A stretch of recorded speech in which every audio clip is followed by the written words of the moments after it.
Guys, good day.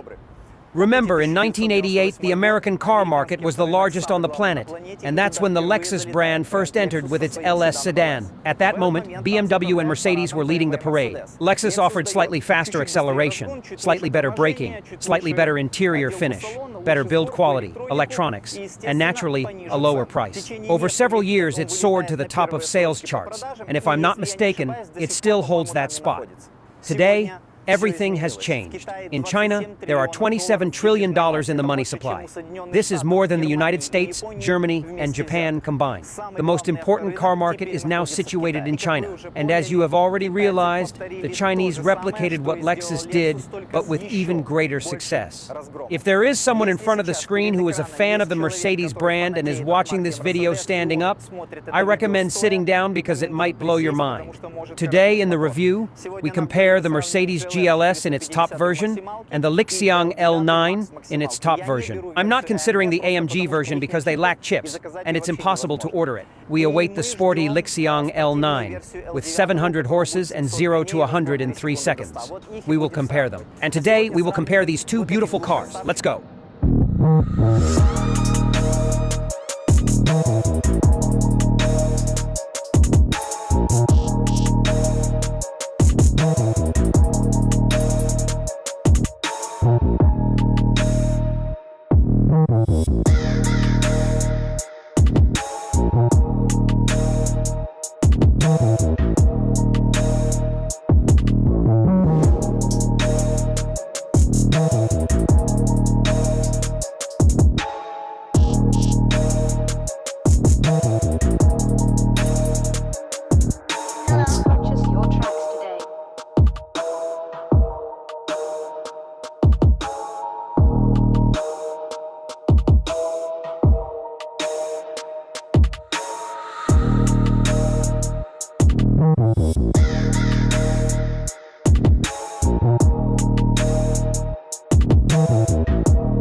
$367 horsepower, 450 horsepower, 2,400 kilograms curb weight, 2,500 kilograms curb weight, 3,100 wheelbase, 3,100 wheelbase, 0 to 100 in 6.2, 0 to 100 in 5.3, and most importantly, crash test 5 stars, crash test 5 stars, fully galvanized body, and price.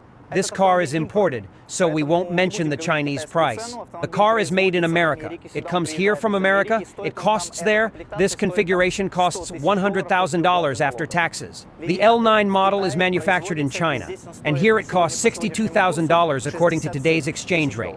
In terms of suspension, L9 and GLS are similar, but the L9 has double air suspension. Both have height-adjustable clearance, multi-lever suspension in the front and rear. The GLS has one 3-liter engine and all-wheel drive. There are 3 engines, 2 electric motors, and one 1.5-liter internal combustion engine. Naturally, it also has all-wheel drive. The GLS has only a gas tank, but here there's a gas tank and a battery with 52 kilowatt-hours.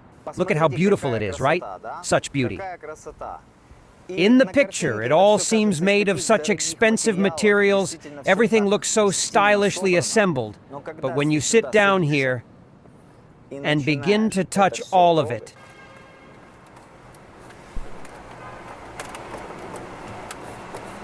you start to ask yourself, who actually put this together? Get ready, guys. There is manual adjustment for both height and reach. Do you know why? The dealer says there's no microchip, which they usually buy from the Chinese, and now the Chinese don't supply it anymore. There's no massage in this car either, because Mercedes doesn't produce massage. They always bought it from the Chinese, and now the Chinese don't supply it. The leather is so rough that touching it feels like you are touching asphalt. When asked why there's no Nappa leather, the dealer says, Nappa is only for Maybach models. And of course, I don't understand why a car costing $100,000 has a half plastic door card. Half plastic. And here is plastic. The roof is not covered with microfiber, faux leather, or Alcantara. When asked why, the dealer says, that's only in Maybach. For $100,000, we didn't get a single screen here for some reason. Just this small one and nothing else. So, nothing. Everything is very simple and poor. For some reason, they put a monitor from the GLA here, meaning the GLA has exactly the same display as the GLS. And you might think, well, because it isn't a Maybach, that's why. Let's go to the Maybach. Very beautiful interior, I honestly like it. But it is assembled just terribly, as if they put it together with their feet. These low-grade, plasticky, cheap, the cheapest car brands in China like Chery, Geely, Haval, Exeed, Lifan, and so on, are assembled better than this. The dashboard creaks absolutely everywhere. Wherever you touch, everything creaks completely. I can't understand how this can even be. How can this be? And why does the Maybach GLS have this? Have the same screen as the GLA? How can this be? Look at this, please. This is just an awful speed. All the Chinese cars work faster, all of them, even Chery and Geely. Both the GLS and the L9 have auto-closed doors. L9, here minimalism reigns. A completely different assembly. Imagine all this huge tablet. It feels like it was mounted on cement or something like that. Just perfect. And this is not just one whole piece. It is composed of two separate parts. And this particular part, it does not creak at all. Not at all. And this part, it is also not whole. It is entirely assembled from different parts. Nothing creaks. Here are tablets with 3K resolution. This is the innovation from Samsung. It is 11 times more powerful than the one installed in the GLS. Here, the response is just perfect. It ranges from 90, I think, even up to 120 Hertz. In the GLS, it rattles when swiping. And what I really like is a very understandable menu. You enter settings and everything is clear, everything is fast. There, like in old Nokia, you browse, scroll, it's all left to right. In general, whoever came up with this, I just don't understand. Here, it feels like the person who invented the iPhone designed it. Whatever you do on it, your eyes stick to it so much that you just can't do without this tablet. Everything here is so smooth. Some people wrote comments that these screens are too big and it's bulky and not needed in a car. You know, when you're used to pushing a button to see what's around the car, by the way the car is high, you are looking at what is under your bumper. Maybe there is a glass bottle, a nail, or something similar, and you see it all displayed on this large screen. It is just much more enjoyable than when you are peering into this little thing here. Understand? You can do it this way too, right? Check what's behind you when you are reversing. You can also take a closer look at your wheels, right? These are my wheels here. Most of the time, I don't press anything here at all. GLS has several commands like selecting music, planning routes, and more. I mean the voice assistant feature. Here, the voice assistant can execute over 150 commands.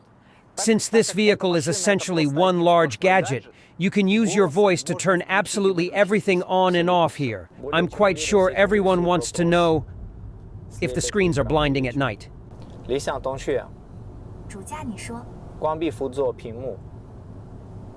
So, if you want, you can turn it off. The L9 doesn't have a big dashboard screen. The small screen is clear, but no one looks at it. Everyone looks at the head-up display. And the HUD here is just way better than the GLS. First, it is brighter and easier to read. There, it's just some cheap HUD. Here it is 3 times brighter and clearer. Everything is visible well. Map on the left, augmented reality in the center, speed on the right. What is augmented reality? So, unlike the GLS, this car has many LiDARs and cameras. It sees everything happening around the vehicle. You see the blind spots? See? Left, right, behind me cars are passing. These are all blind spots. I see them. So I don't even need to look in the mirrors when merging. If I'm tired of the projector windshield, 你说 关闭 HUD。 搞定了。 unlike the GLS, here is Napa leather. And as Lixiang says, and I confirm by touch, it feels even nicer than in the Maybach. The GLS has no massage, no heated steering wheel, and no steering wheel adjustment for height and reach. All of this is here. Why? Because the chips needed for these mechanisms are made by China, and China now won't give them to anyone. This is because China has developed its own automotive industry, and even for Chinese vehicles, there is now a shortage of these chips. And of course, there is this absolutely amazing 3K screen on the ceiling here, with a picture that is just perfect. I've been using this screen for about a month, and the gesture control doesn't lag. The main thing is to do it slowly and carefully.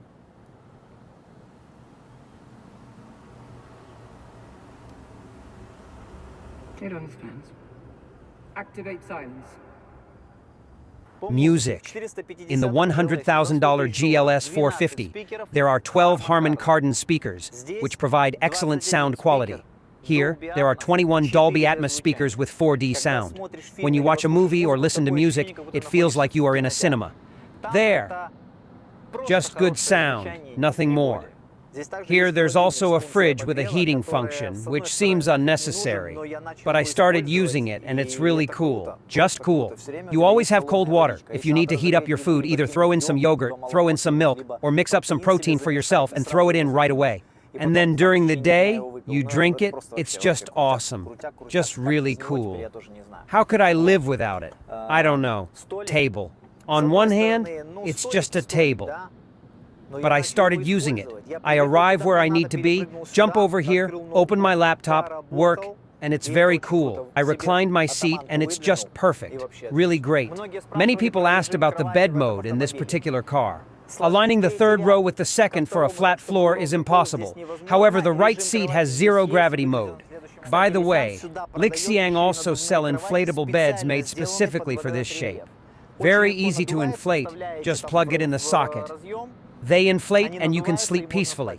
I'll show you how it looks. And many will say, why all these screens? Who needs them? A car is just for driving around. But if these screens are not needed, why did Maybach put them here in the first place? And why are there 2K screens here while L9 has 3K? Moreover, it's not their own, but from Samsung. How can this cover move like that? How is this possible? How can this be? Look. Even Chery and Geely don't have this. By the way, a few words about Chery and Geely. Chery and Geely are the cheapest, along with Exceed, Haval, Lifan, and the like. These are the cheapest, low-quality cars in China. They cost about $15,000 to $20,000 in China. The cars that cost $50,000 and above in China, compared to this junk, this is an alien level. To unlock the car, I don't need to press anything at all. I just walk up to the car. It recognizes who I am and does everything itself.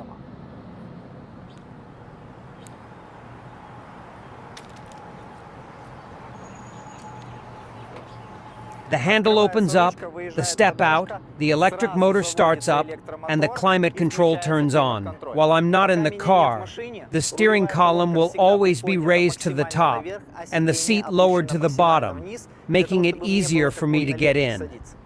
I sit inside. Close the door. The wheel lowers. And I need not press anything. The car is already started up. No vibration, no sound, everything works perfectly. You can just drive off immediately. There's no start button here. Start-stop doesn't exist at all. I just press drive and I can go. Started the car. After starting it, there was a vibration throughout the car. I could feel it. And now I'm in parking gear and I feel a slight vibration in my steering wheel and legs. I switch to drive. And the car slightly jerks, and I feel a bit of vibration in the seat. Unlike the GLS model, when switching to reverse gear, drive, forward, nothing happens, the car doesn't jerk. No vibrations occur at all. It feels like this car is just a smartphone, just a tablet device. I feel as if I have just come off a well-trained horse and switched to a wild stallion. It's uncomfortable for me to sit, even though I adjusted as much as I could. This seat is less comfortable than the L9. I drove this car to a nearby town, 200 kilometers each way. It feels like I was sitting at home on my PC. During the GLS test drive, in an hour and a half, I already had some unpleasant sensations in my back, meaning it was just uncomfortable to sit. I'm just telling it like it is.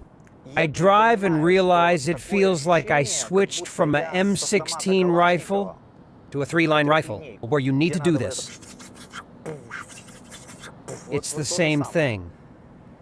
Everything roars, everything jerks, vibrations go throughout the car. I set it to sport. It handles better than the X7, better than the GLS, significantly better. I am thinking, how can this be? They spend hundreds of years on all of this. Well, we know that today, the best engineers now work here in China, but still they must have some developments left. How come?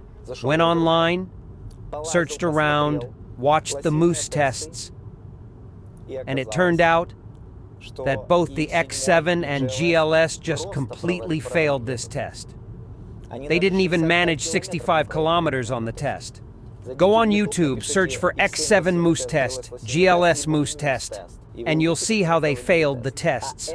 But this car passed it at 70 kilometers per hour. I'll show the video now.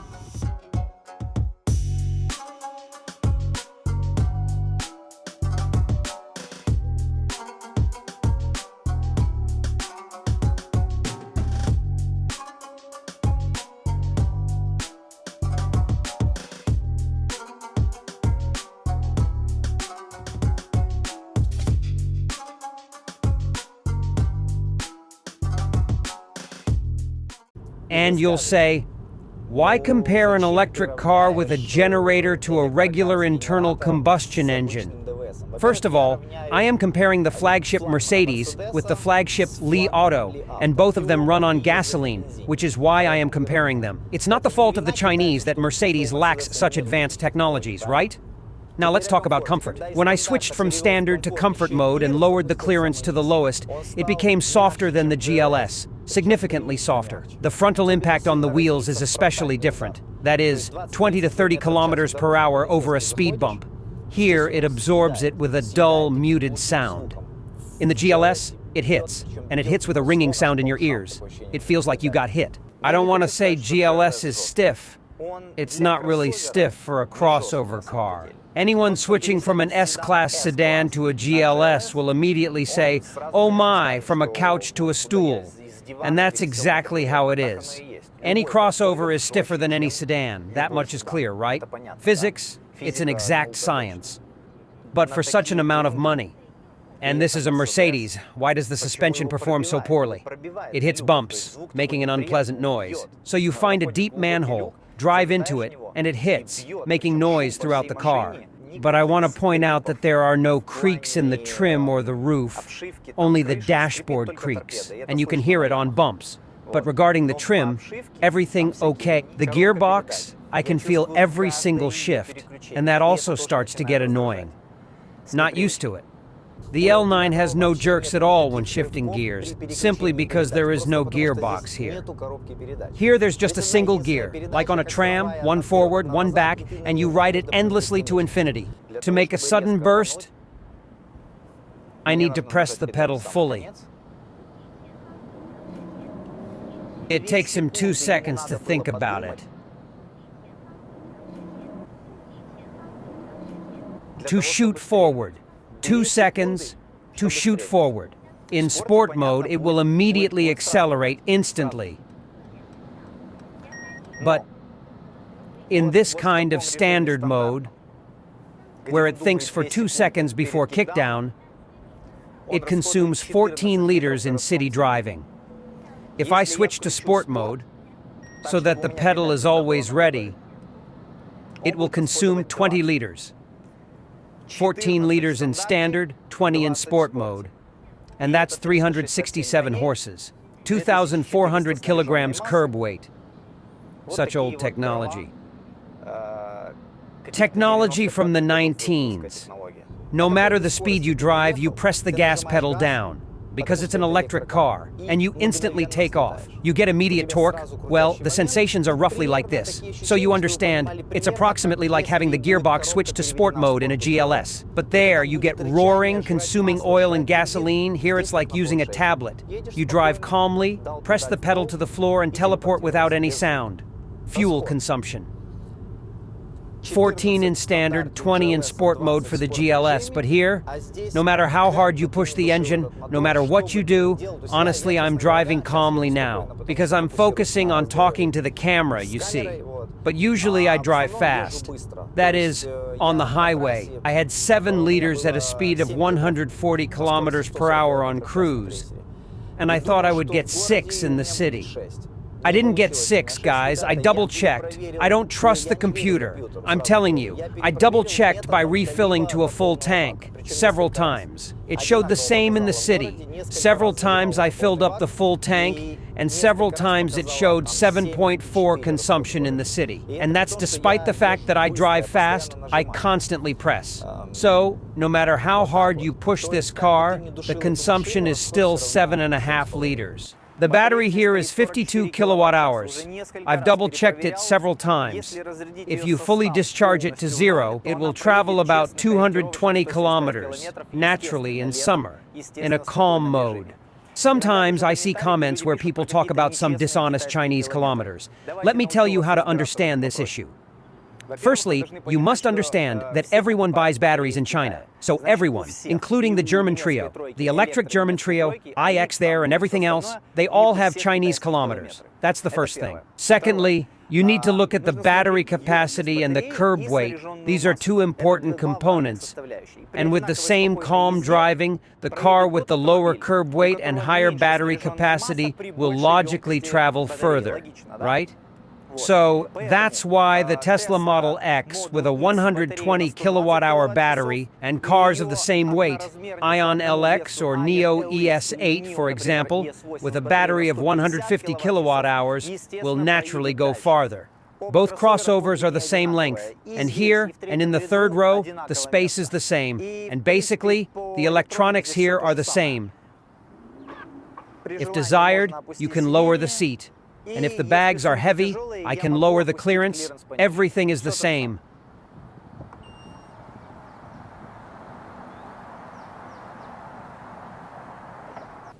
And all this on a lifetime warranty. Well, except the suspension. Here it's 150,000 or 8 years.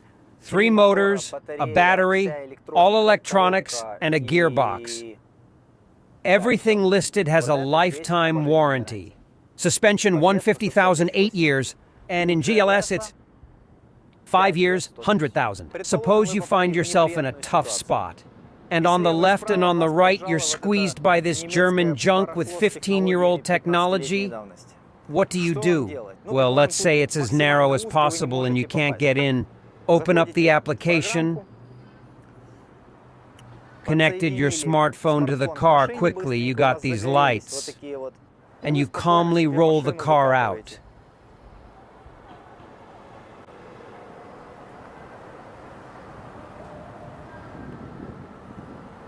Let's summarize. To the question to the Mercedes dealer, why this car completely outclassed the GLS, the dealer answers honestly. 3 reasons. The first reason, this car costs more to produce than the GLS. The second reason, Chinese oligarchs are so incredibly wealthy that they can afford to work today without needing strong profits.